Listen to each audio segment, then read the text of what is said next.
If there is one grandmaster in the NFL today, it is the play-calling wizard himself, the man who toys with defenders from the jump, Kyle Shanahan. Every specific formation, motion, shift, every detail is critical to showing each individual defender one thing, setting them up to then do something else. Despite injury after injury, the 49ers are still in play for the 1 seed. They didn't have their starting quarterback for half the season, 2 All-Pros are injured on defense, and yet here we are, 1 game away from home field playoff advantage. Today we'll dive into how Shanahan creates a game plan, how he manipulates the defense, and how he did both of these to terrorize the Bears defense in a 42-38 win. When carefully dissecting and charting a Kyle Shanahan game plan on film, one word continuously comes to mind: misdirection. He's famous for torturing linebackers by expertly mixing the run and play action, by giving them different motions at the snap, making the run and play action look the same, the blocking too. NFL linebackers never know where the ball's going and are consistently out of position. Shanahan said he uses plays he knows will only get him 2 or 3 yards early on to create misdirection, which sets up a bigger play later in the game. At the core of his run game is the matchup of the interior offensive line versus the linebackers in his wide zone scheme. If Shanahan creates enough misdirection, his 2 guards can climb and cut off the backers to create lanes for the running game to open up. It's challenging for your guards to consistently climb to the second level and make these blocks. These are 350-pounders pouncing up on 235-pounders. And since each backer has a run gap responsibility, if these guards can reach him in time, it can open up that gap for the running back and create giant explosive gains. Shanahan motions Luke Farrell to the same side as the run to create movement in the linebackers, and you can see this is one of those early runs to set up other runs. The guards can't reach them, and we only gain 3. So now, just a few plays later, we have the same formation as before. You can see it here. Kyle Juszczyk, Luke Farrell, they are flipped, and now we get the same motion to the same side to the right, but now Shanahan is at work. Instead of this big toss play to the outside to get as outside as possible, now we're running split zone with jet motion. Split zone isn't trying to get immediately outside like the toss. No, now we're aiming to the inside leg of the tackle while adding the fact that Farrell is creating a cutback lane. You'd think Tremaine Edmunds and TJ Edwards would be flying outside as quick as possible, but they're more worried about Farrell what's called sifting, a sift block across the formation.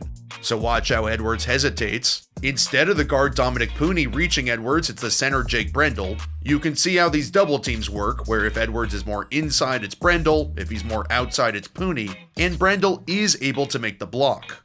Since each defender has a gap responsibility in the run game, all this motion and after the snap movement can mess with the defense's eyes. Edwards is supposed to fit the frontside A gap, the gap between Pooney and Brendel, but with his hesitation he lags back a gap, which opens room for Christian McCaffrey to pick up a big gain.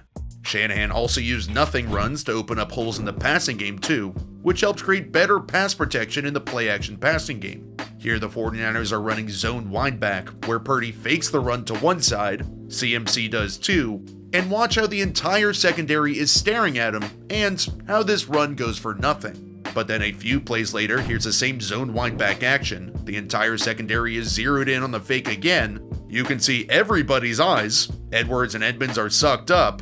And on this play especially, watch the defensive line. Purdy was only pressured on 5 of his 33 dropbacks. This is also after Trent Williams went down the very first play. Shanahan's ability to create hesitancy in the secondary and defensive line gives Purdy plenty of room to operate. So now with all the different motions, play action fakes, it's harder and harder for the defense to figure out what the absolute hell is going on. As I said, Shanahan will burn a play first to set up the next. So here he gets the defensive line and second level flying to the ball horizontally. They have to scream over to even have a chance at catching CMC to the sideline, which perfectly sets up the mid-zone run the next play, similarly designed to the split zone run we saw before. Watch Gervon Dexter Sr. absolutely flying horizontal to try and get to McCaffrey ASAP. If CMC does have the track to make it all the way outside, Dexter Sr. could make a play, but this is mid-zone, with McCaffrey again aiming for the outside leg of the left tackle. He's gonna read one gap over till he sees an opening, he feels the push front side, has great vision to sense Dexter Sr., and now we have tons of room to work. Pooney reaches TJ Edwards, and there's tons of space for the future Hall of Famer to do his thing, and he cooks. The goal of these zone runs is to get the defensive line running horizontal instead of vertical to create these cutback lanes, and also to make the defensive line less aggressive up the field in the pass rush. Then with these different motions and different blocking schemes, you're confusing the second level, and now we're really starting to see it hit. With Kyle Juszczyk motioning, then Jake Tonga sifting across, watch how TJ Edwards is sucked out of the gap that he's supposed to be in, creating a wide open rift in the middle of the D line. The linebackers and defensive linemen weren't the only part of the defense being manipulated. Shanahan pulled off some of the same brilliance in the passing game to manipulate the secondary. We've talked about the dagger concept a million times on here. Well, this is a fake dagger concept. Jawan Dennings runs the clear out crosser, but instead sits down, and Shanahan literally reinvents a route for Ricky Pearsall. This is a blaze out route, but with a twist. The blaze out's the hardest route in football to run because of the amount of body control it requires. You can see Julio Jones running it here. He doesn't slow down, yet drops all his weight, then explodes on a dime horizontally flat towards the sideline, and boom. But watch what Pearsall does. This adjustment makes a hard route to run easier to run. This is what good coaching is. Pearsall instead whips out, he is wide open, and it's a massive, massive gain deep down the field. As the game wore on, Shanahan dialed up some inside zone concepts, with the defensive line constantly screaming outside to cut off the more outside hitting plays. Now they're easier to push up the field since they're going horizontal instead of vertical. And that's how these Shanahan games go. When he sets up a concept, the outside hitting stuff, then in-game realizes that he's succeeding in forcing the defensive line to fly horizontal as fast as possible. Now this creates the cutbacks. Now he calls more runs up the middle that can hit backside since the D-line is screaming the other way. And this is why Purdy also got wide open pockets without any pressure the whole game. Shanahan forced the defense horizontal instead of vertical. What's great about all the different disguises is then you can get to your bread and butter concepts much easier because now those concepts have an added element of surprise.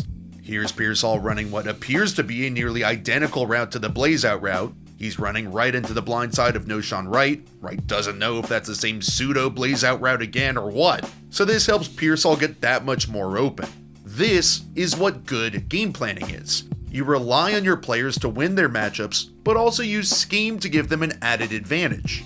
Pearsall still has to run a good route, he still has to be a talented receiver, but Shanahan is the one creating that extra layer of doubt in Wright's mind to where Wright's thinking, maybe this is something else. The previous concept, a previous play. Shanahan helps his players play with an extra leg up. And because of this, you can even get back to early plays in the game, where he uses a certain concept to pick up an easy completion, then creates a big play off of it later. Watch how against Tampa 2 zone with 2 deep safeties and TJ Edwards dropping back to what's called running the pole, Shanahan has Jake Tonga sit down right in front of Edwards, who he knows is going to be running deep in this type of coverage. In Tampa 2 zone, Edwards is usually dropping back with his body facing the strong side of the formation, the side with more eligible receivers. So watch how on the last drive of the game, Shanahan knows the same coverage is coming, so he has Jawan Jennings flatten off his route and settle in the open space behind Edwards, and the 49ers offense, Shanahan, Purdy, the scheme, everything creates the game-winning play. Kyle Shanahan uses misdirection in every area of his scheme to create consistent offense no matter who is playing. Backup quarterbacks, linemen, receivers, you are gonna produce in this offense because of that extra leg up the scheme gives you. Shanahan's gonna use misdirection to give every defender on the field pause, so instead of the defense taking on one-on-one matchups going full speed ahead, they aren't sure where they're supposed to go, and in the NFL, one misstep, one false step, and you are cooked. Shanahan feels you out early in the game, throws a ton at you, then later in the game adjusts, sees where you're leaning, then pivots the other way, and then plays off your established tendencies that you showed earlier in the game. It starts with the linebackers up the middle, but the defensive line, the secondary, everybody is affected, nobody is safe. The 49ers should be the Super Bowl favorites, but after losing not one, but 2 All-Pros on defense, it's hard to trust them to really shut people down in the playoffs on that side of the ball. If Kyle Shanahan and his elite cast of Monstars on offense somehow pull off their first ring with this group on defense, Kyle Shanahan is great, well, he'd be well on his way to becoming the best.